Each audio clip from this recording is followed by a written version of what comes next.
Okay, we're gonna do this in like one, two, three. Okay. Yeah, I can hear you. All right. Okay. All right. Um, this is OccupyRadio.net. I'm your host, Mike McCabe, and we're here with our friend Darnie Caborn Rivers, and Darnie's going to tell us about what's going on in the Bronx. Darnie, how are you? Welcome. All right. Thank you for having me on the show again. Us up here in the Bronx, man. It's still the same thing going on. We would wish for a change and hope that things will get better. But I guess that's gonna get better as we start voting out a lot of these elected officials, man, and start replacing them with people that's actually about community and trying to see change and trying to work towards change within our community. You know, because right now it's like systematically for us to remain number 62. And like I said the last time, when people don't know, when I say number 62, that's like that out of all the counties in New York State, which is 62 counties in New York State, going all the way from Syracuse and all the way down to the Bronx and places Yonkers and all that. The Bronx has always been rated number 62 as the worst. When it comes to high HIV rates, we number one. When it comes to kids with asthma and stuff, we number one. When it comes to teenage homelessness, we number one. But when it comes to things that's positive, we go back to where the number 62 is at. So, we got to get that out of there first of all before we even think about some type of change. Yeah. What's going on as far as school's coming up pretty soon. Um, Well, I know like right now, they're trying to determine if they're gonna open schools or not. I know my sister's a middle school teacher, and they told her to get ready to go back to school. So she's ready to go back to school and teach. But then, I got a 17-year-old daughter that's in school too, where they haven't said nothing for them what to do yet. So I don't know if they're going to be on Zoom or they actually going to have to go back to school in the physical form. what does your daughter think about going back to teach in an environment like that? Well, my sister is like, she a Oh, real yeah, sorry. she's a real health conscious person. So I can see it in her face that she don't really want to go. But then I got a nephew that take care of, and she's not letting him go though. And he go to her same school, but she's not letting him go, but she's gonna go to school and do Hmm. her, that's her job. So I guess she feel that she got to do, what she signed up for, but she's not letting my nephew go. Yeah. I have some friends that are in the teachers unions, and I really want to reconnect with them before the school year starts to see what their feelings are.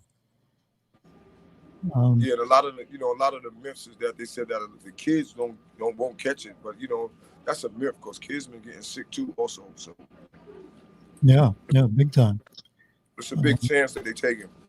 yeah, I just saw something um, locally. Sunset Park is the next community, and there's been an increase in the viruses there. And the mayor came out today, and he wants to investigate to see what's causing it.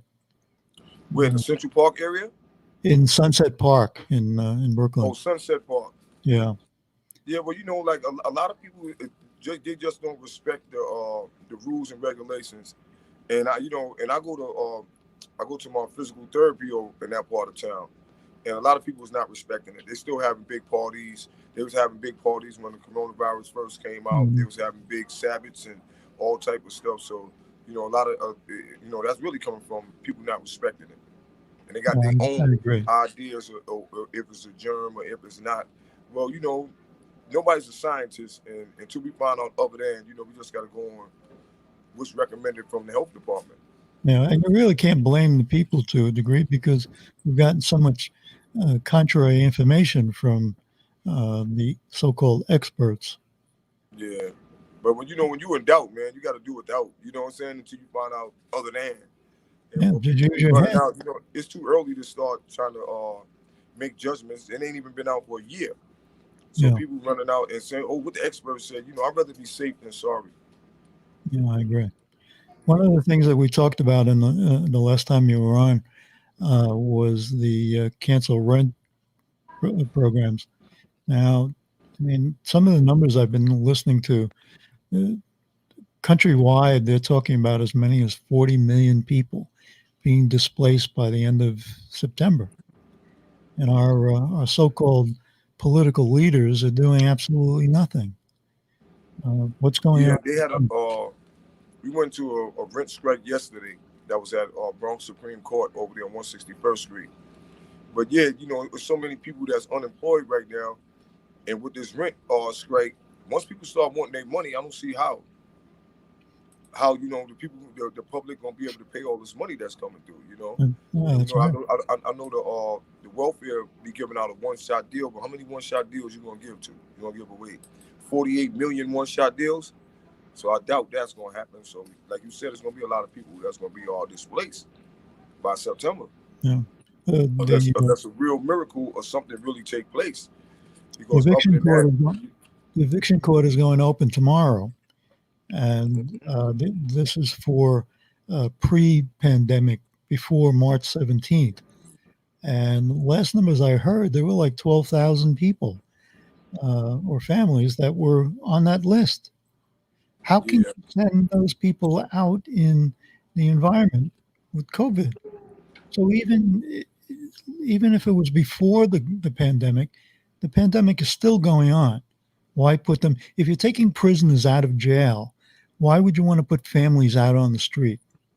yeah. I mean, yeah, and like you said, none of the politicians are stepping up to do nothing. Everybody's falling back and seeing what the next person is doing instead of stepping up and being leaders of their community. And 12,000 people. That's ridiculous. And like, where they gonna go at? And right now, a lot of people is not even renting out new apartments because they don't know if you got the COVID or not. So they're Yeah, not opening that up to their doors. So a lot of, as far as renting and trying to find new places, that's at a standstill. So to be throwing somebody out in the street, that's ridiculous. And like you said, they're letting people out of jail, out of prisons and stuff like that, who already committed crimes or convicted of crimes, and they go, the innocent person just, it's not a crime to be poor. no, it's not. But you're treated that way, though. Yeah, you know what I'm saying? And in America, that's the way people was treated. You're treated like you a criminal because you poor. You know, right now, you figure that with all the stuff that how bad it is now, for you to throw them in the street with a whole family, that's not helping them at all. And you putting they health at risk. Yeah. You put, it's too much going on, man. We need these local politicians really to step up, man, and really start doing what they was elected for, to take care of the community. You know. What's happening in your area as far as politicians Well, and as far as politics? in my area, we have the politicians is a joke. You know what I'm saying? We have Assemblyman Victor Machado, who's he'd never be in the community. Nobody don't know these guys. We have Fernando Cabrera, who a 17-year-old just got shot and killed in our community. And we expected him to come out there because the kid was a basketball star. He was big in the community. He don't come out. We have the Bronx Borough president.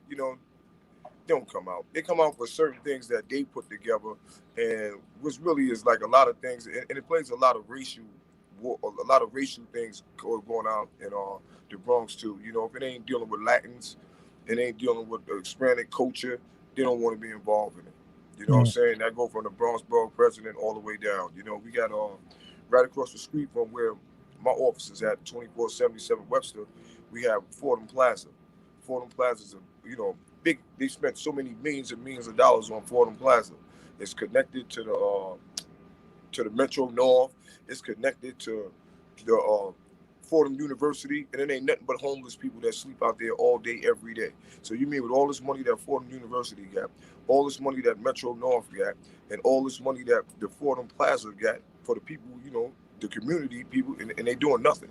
And then you right across the street, you have two politicians' office. You have uh, Assemblyman Jose Rivera for the 78th district, and then you have Councilman Richie Torres, who just got elected to be congressman.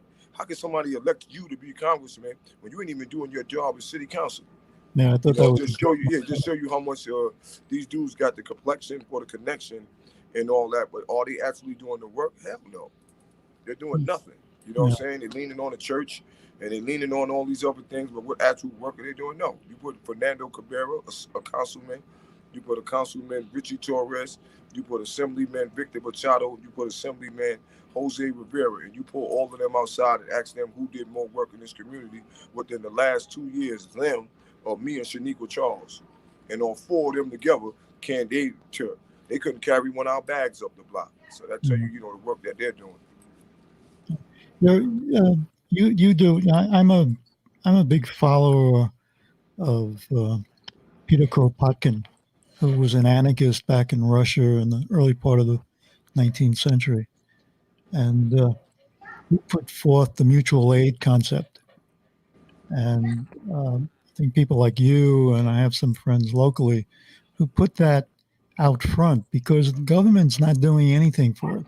So it's up to the people to do it because you can't rely on those politicians.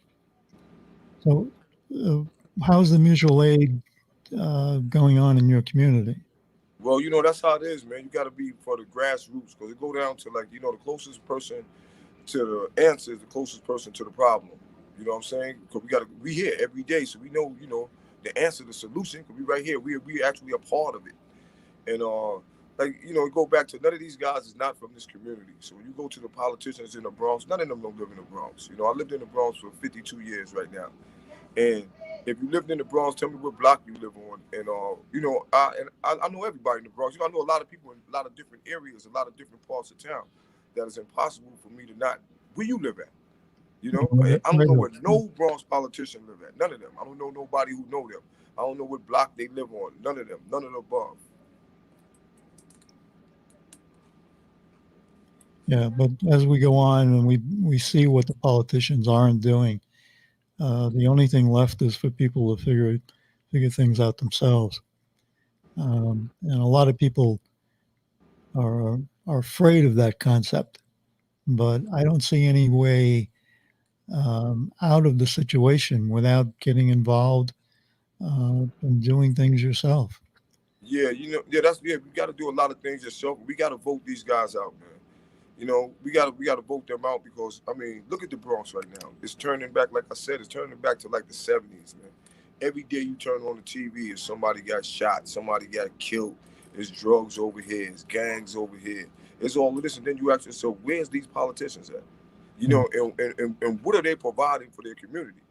You still have some politicians like you figure like Fernando Cabrera, Victor Machado, you got Jose Rivera. These guys still ain't come out since March to give the community gloves and hand sanitizers. Mm. We still wait for them since March. Yo, excuse me, y'all. We still uh we still wait for them since March. You know, You you're know? probably going to have to wait till after or close to election time to see that. Yeah, in November that's when they'll come out with their masks and they'll come out with all of their hand sanitizers and et cetera, et cetera. Yeah, tone it down. Yeah. So what's going on as far as those running? I mean, are there any candidates that you can think of that are worth supporting to knock these people out of office? Well, I know in the 78 district we got Shaniqua Charles. She going against Jose Rivera. Jose Rivera been over here for 30 years. Hmm. And you know, 1 year, 2 years, you may not could get it together. Even 3, 4 years, you may not could get it together. But 30 years, you can't get it together, then you need to step down. Yeah, well, I You know don't what think I'm saying? people shouldn't be in office that long. And when this country was founded, it was not intended for people to make a career out of being politicians. Yeah. So there needs to be term limits and get Yeah, a people lot of these to, dudes need to have term limits, and if you're not really doing what you're supposed to be doing in the community, it should be at some point that they should just be able to vote you out, man. You know, this guy been here for 30 years, and the public, I mean, whatever routine he got, because evidently you got some type of routine where the same people keep voting for you. They should have been knocked that off because it shouldn't go on who's voting. It should go on the actually what you see in the change in the community. And if he's been here for 30 years and you see the same spot, the same block, it's still got the same drugs on it, and the same people that have been getting robbed on this corner still getting robbed on this corner, and the same stop sign is still broke on this corner for 30 years, come on, man. You got to go. There's no more, you know, there's no more time. There's no more waiting. There's no more, what are we going to wait for? To fix itself?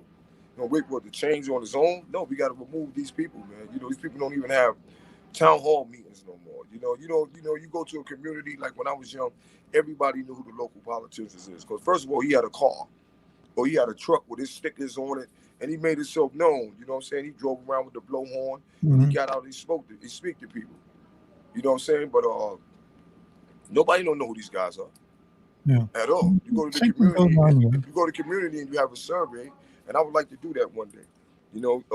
Have a survey in the Bronx and just walk around and the different people, just regular people, and ask who's your local assemblyman, who's your local councilman, who's your local senator, and you're gonna hear 90% of people gonna be like, I don't know. And then it's to the point they're gonna say, I don't care because they don't do nothing for me. So it's like they excluded. So whatever little circle of people that they got that vote for them every round, those are the people who they go and see. All right, well, I know I need this many votes to win. Well, I'm gonna keep seeing these many people to win. So everybody else that's in your district, you doing nothing for them because you're not counting on them. Yeah. That's one of the reasons why people across the country don't vote, because they don't expect anything to change.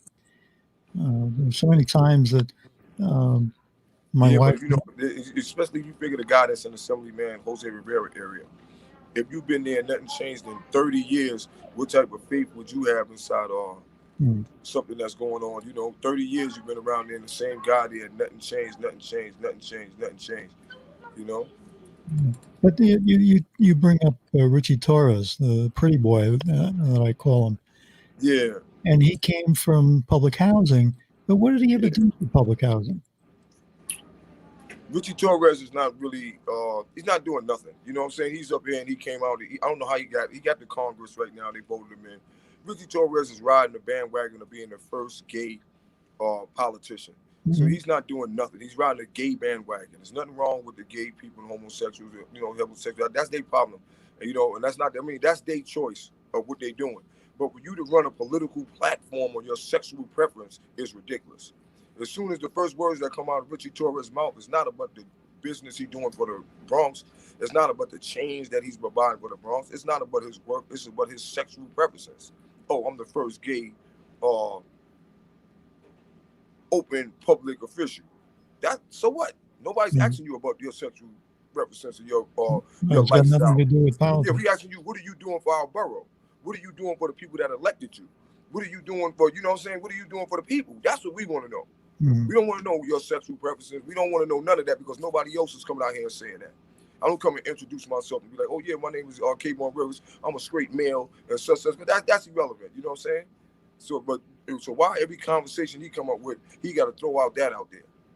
You know what I'm saying? And to tell you the truth, you're not putting in the work. He said he's supposed to have put in the work and supposed to have did all these things when Luther Jr. got killed. That's a 15-year-old kid that got stabbed up and got stabbed to death by the gang, the Trinitarios. He came up there and him and the governor, and they're supposed to have put $18 million to the Bronx. And they're supposed to build all these community centers on the block up there. I live around there on 183rd, and they're supposed to do all this change with Junior. You walk up there right now, and they didn't do nothing. It ain't no community center. It ain't no programs going on. It ain't nothing in Junior name. And more people who's getting stabbed and killed and shot up on that block, just like it's nothing changed. So why would make him qualify from coming from a councilman to Congress when you ain't even fulfilled the promises that you said on a 15-year-old kid that got viciously murdered in the street? And you put out all these promises that what you was going to do. That was 3 years ago. You didn't do nothing. So why did people have enough faith in you to put you in a bigger position to take care of more people? You ain't even you ain't even clean your backyard. You know what I'm saying? So it could be the pitch that you're going out there and your pitch ain't, his pitch should have been, well, y'all remember what happened to the young kid Junior? Well, look what I did. Look at this community. Look at this. Look how I changed this community. That's not his pitch. His pitch is, I'm the first openly gay politician. It's got nothing to do with it. What pitch is that, man? You know what I'm saying? What pitch is that? Let us know what you did for that community when a little kid got killed on 183rd and Bathgate inside the store and dragged him out and viciously killed him. What did you do for that? Let that be your pitch to get into Congress. One of the big problems, though, is that New York doesn't have recall laws, and we missed our opportunity when the Chamber of the Commission Board was having interviews about what to change in the city charter, and that was our opportunity. And we just didn't bring it up. Yeah, and you know, so much stuff is like I said, it go back to a whole conspiracy of things. If you come to the Bronx right now, you go through, it's like it's only two non-Hispanic, like two or three non-Hispanic politicians in the whole Bronx. Yeah. That's ridiculous. Yeah. So how could you try to fight for equal change, or equal this, or equal that, or equal this, or try to put it all in one thing, but it's only one race of people that's running the whole borough. So I don't care how unsensitive, I'm not selfish. I'm trying to spread for all. Everybody is born that you're gonna look out for yourself. You're gonna look out for your peoples. You're gonna help out for others too. But it's only right that you look out for yourself and your peoples too. That's only right. Mm-hmm. That just come with anything. So if you got 90% of the politicians is all here, is all Hispanic, then who you think that they all majority looking out for? But even those politicians that represent the nationality or the culture of those communities, even they're not doing what they're supposed to be doing. They're not protecting the constituents. It's like, first of all, we got to get back to this again. You protect places because I'm from here. I lived here. My people's from here. They are not from here. Yeah. You know what I'm saying? That should be the first thing. I want to know, we should have a survey on that. What politicians from the Bronx, what block you live on? Like, take a picture of you in your community with your neighbors. Yeah. You will never see that picture because none of them live here, man. So therefore, that's why they can't provide the things that we need for the Bronx. Because they only in the Bronx for 8 hours a day, a 9 to 5. You're not actually residents of the Bronx. You probably was a resident of the Bronx 35 years ago when you was a little kid. And you trying to still live and build on that. But are you actually in the Bronx, like walking around and living a resident of the Bronx, like it's required to be a local politician? No, you're not. No, you're not. And none of them can tell me they are, because come on, man, we got social media nowadays. Everybody, if don't you think if you walk down your block and you saw the Bronx Borough president, a couple of people like, oh, yo, man, I'm taking a picture, they go to Bronx Borough president. Yo, he live on my block. Yeah. You never see these things on social media because they don't exist. Yeah. And you never will see them because they don't live here. This is the social media era, man. If you walk down the block and see the local politician on your block, you're taking a picture of him. Somebody taking a picture of him. Somebody. With all these cameras in the city. Yeah. Somebody taking a picture. Oh, I got to post that. That's such and such. You never see that because these people is not from our community. That's why you don't see it. How are the police treating the people in the community? Well, since when all the police brutality was going on, the police was out here. After the last riots, and they did riot, you don't even really see the police, man. So like the police are just standing back right now and letting people just kill each other, man. Yeah, like that incident where those I don't know if they're doing it so that they can show later on, like, yo, look, without us, look what happened. Y'all need the police. Everybody, you do need the police. So that's not, but how do the police do their job? That's a different story. We need the police, but we need you doing your job correctly. We just don't need you out here busting people's heads and running around confronting people, and getting at confrontations and altercations and elevating stuff. We don't need you for that.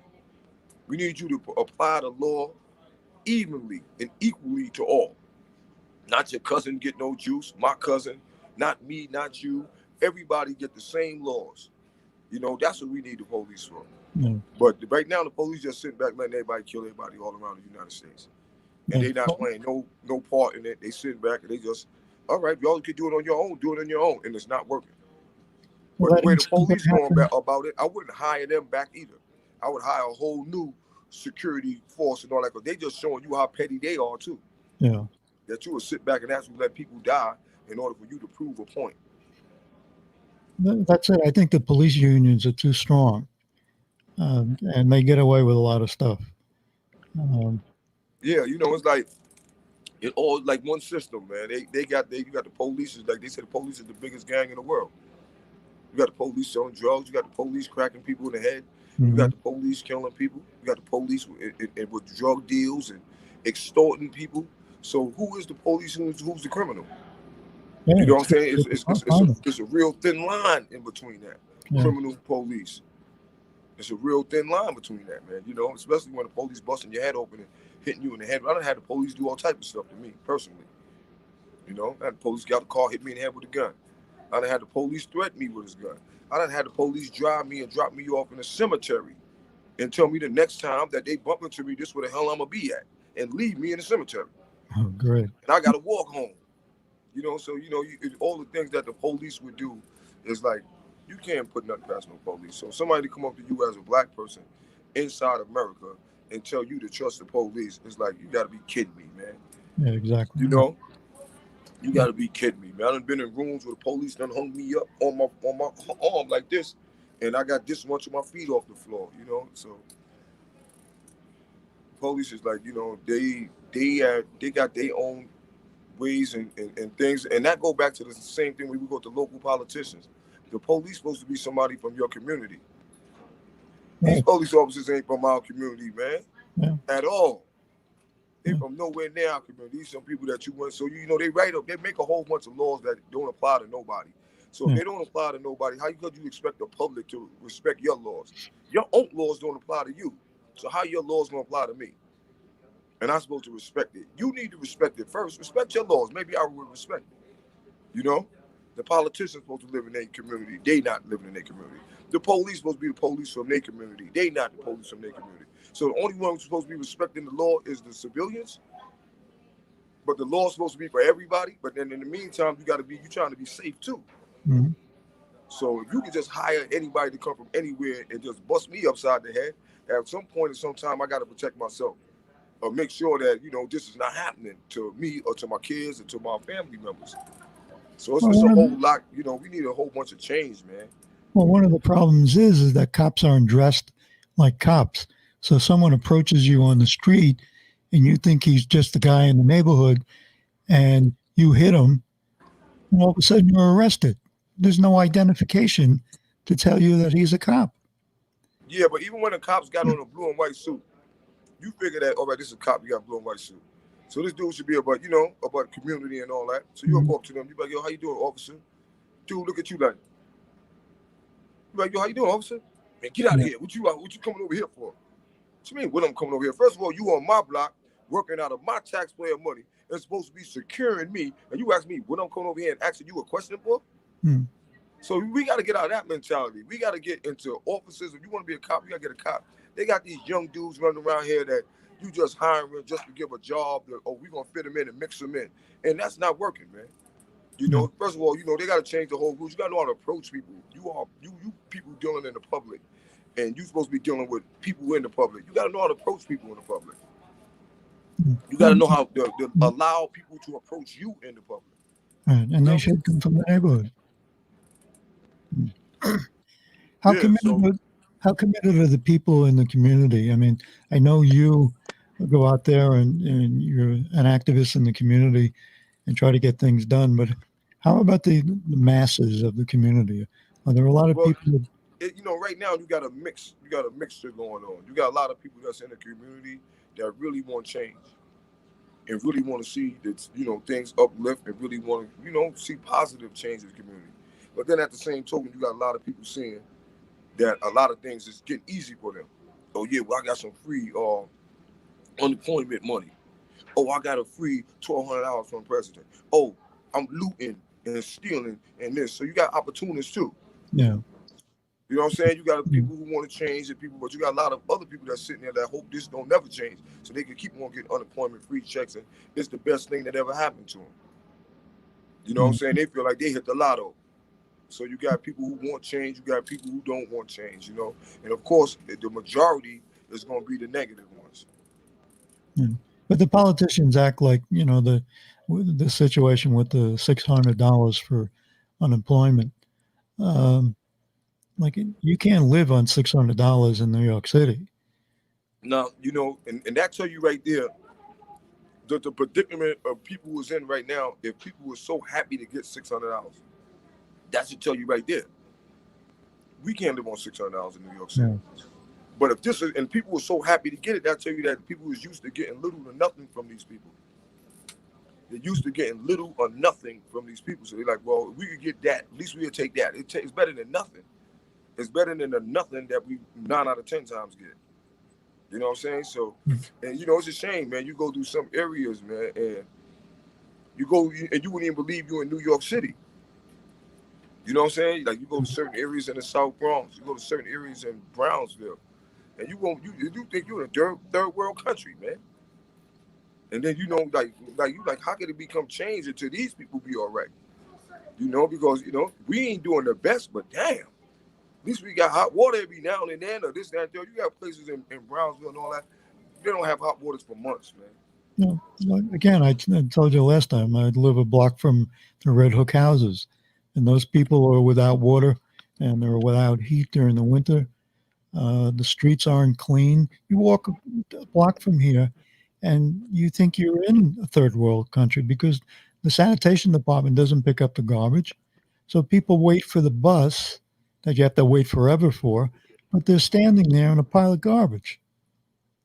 That's not the way to treat people. Yeah, man. And if you go down to like right now, you take a trip down to 125th Street and Lexington Avenue, and you would think that you was on a scene of The Walking Dead, man. It's just outrageous. Yeah, but just wait. Next year is going to be worse because the city's not making the revenue because of the taxes. So things are just, people aren't talking about it. It's going to be bad Yeah, because I mean it's ridiculous, man. You go down there, it's literally like the scene of The Walking Dead. You go out there and there's just so much. Everybody's on drugs. Everybody falling out. Everybody, it's just too much going on. how about an underground? Is there anything going on? 5:30, but they talking about nothing. My old them, I can hear them. How about an underground? Is anyone working to sell things on the ground or try to make money selling property, not property, but possessions or Yeah, well, right now, man, it's just so much like we're just trying to really wait for like a lot of this pandemic stuff to loosen up. It seems like everything is opening back up except for things that need to be open. And you go outside, you got people that had little stores. Now they done open up whole restaurants outside. yeah. And you can't really get by or through, so it's like so much going on, man. But then you got the again, it's a missing in action with the politicians, at least in my community. I haven't seen none of them since March. I haven't seen not one of them, man. None of them since March. Yeah. When the pandemic first started. So, we out here doing all for ourselves. We provide our own gloves. We provide our own masks to the people in the community. We provide meals to the people in the community. And we just get in the community to work with the community, man. And I don't see where these people could come back. When they come back, where they going to, I wouldn't vote for them. Yeah. Well, I've pretty much given up on politicians. I mean, I'll continue to vote, but I'm not expecting anything from them. I really think it's the people that have to make things happen. And Yeah. you should go out and vote, but you also need to be out in the street and banging on their doors, the political leaders, and say, "Hey, this is what we want," and Yeah. have rallies that go through their offices and go to Washington, go to Albany. The people need to move, and a lot of people just sit back and, like you said before, they just wait for something to happen. You got to do it yourself. Yeah, you got to come on and start put some action, man. Put some footwork in it. That's why right now, I got with me and Shaniqua Charles, and she going for assembly because, we could be on the ground and putting in the groundwork, but at some point in some time, we're going to have to go out there and have to start changing these laws and getting the laws changed to help us in different ways and provide different opportunities for us. So that's why right now she's going for assembly, so we can try to do that too. It's good to be on the ground. It's good to rally, but to show that the force is there and to show that the people is there. But at the end of the day, we want to have a laws change to show people that this is what the final outcome was for this all to happen. Mm-hmm. Well, with the pandemic, like you mentioned, the restaurant industry in this city is practically dead because those are mainly mom and pop situations or family businesses run most of those restaurants. But the city needs more businesses. You need businesses in the Bronx. I'm sure you don't have that many businesses to go walking to work. I mean, we need to bring manufacturing back to this country. We learned Yeah, that at the beginning of the pandemic. We had to you go to know, China to get face masks. yeah, we had to go all the way to China and all this to get face masks. We didn't even have that because we go here, like you said, we don't produce nothing over here. We let everybody else produce it, and then we want to, send it over here so it can be something foreign and something slick and something overpriced. Yeah. But When I was a kid, the Yellow Pages was 4 inches thick because yeah, remember? that was just Brooklyn. Now it's like this. Yeah, yeah, Remember they used to come out with the yellow pages and the white pages. Both of yeah, them joints was like yeah. this. Now, but and also you got to figure like this: when you come out in the city, you walk through the Bronx. I can show you Alicia, but every block we go on, if it's 10 stores, 4 or 5 of them is not open. Yeah, the same thing here. And Yeah. this is everywhere. So you figure that all these nonprofit organizations like mine that's looking for space to help people and provide people, why we ain't got no space? Hmm. Yeah. If We all need the public blocks is schools. empty, why you can't come in as one of the, and you really trying to help, and allegedly you're a politician, you trying to help so much, and you want to see the change in your community, why you ain't providing some of these empty spaces to the nonprofit organizations so that they can have a place at least to call, you know what I'm saying, or office, and they can do what they got to do. If nothing else, take over those stores and turn them into shelters where people can have an adequate place to stay temporarily instead of pushing people off into big shelters Yeah. where they have to So fear all for they their got is, lives. you go around the neighborhood and they got the same stores: a liquor store, a smoke shop, Hmm. a hookah shop, and a Kennedy's Fried Chicken. That's on every. Now you go to every block and it's the same thing. Yeah. Every 2 blocks is the same thing. Every 2 blocks is the same thing. Same thing. Same thing. So Same thing here. We're 2 blocks away. Yeah. so where's you gonna get the healthy eating from? Where you gonna go in the store that you go in the little bodega store? Cigarettes, beer, alcohol. It was even so bad that at the pandemic they had the liquor stores essential business. Yeah. I thought that was amusing. That told you right there. Yeah. How could the liquor store be essential business, man? You got the grocery stores closed where you can eat Hmm. and survive, but the liquor stores open. Yeah. Crazy. My wife is from Peru, and she was talking to a friend this morning, and this friend is like 67 years old, and he went to the supermarket, and they asked for his ID, and his ID proved that he was old. He said, "What are you doing here?" Apparently, old people can't go shopping anymore in Peru because Oh of the yeah, pandemic. Yeah, so they threw him out of the store. They wouldn't sell him anything. They had to have him get one of his kids to buy things for him. they threw him out the store. They threw him out of the store. They wouldn't sell to him. Yeah, because they don't want old people because old people are susceptible to the virus. So that you have to be younger to be able to go shopping. I ain't never heard of such foolishness. Yeah, I thought That's it was, and that's straight foolishness, and yeah, that's going on the lack of knowledge too, because none of us don't know what the virus is going, because it's only exactly been out for like not even a year yet. right. We got all these experts, excluding old people and all this. That's just straight foolishness, man. Yeah, it happened here. They talk about the young people not getting the virus. And meanwhile, those big parties produce a lot of young people with the virus.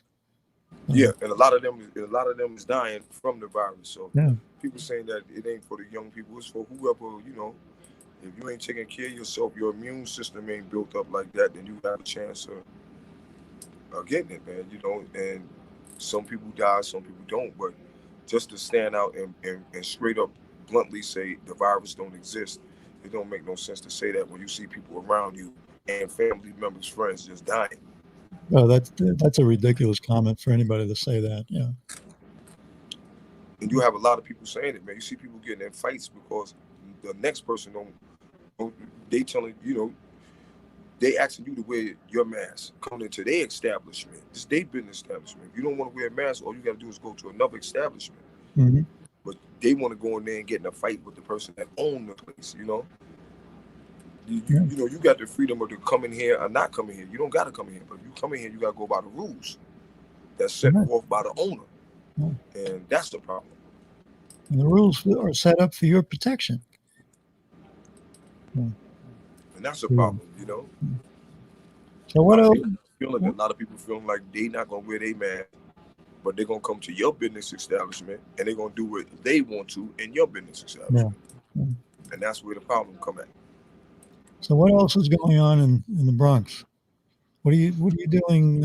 You personally, what are you doing these days? Well, we got our office open now. It's called the Shaniqua Charles I Am My Community Inc. Community Resource Center, and it's at 2477 Webster Avenue.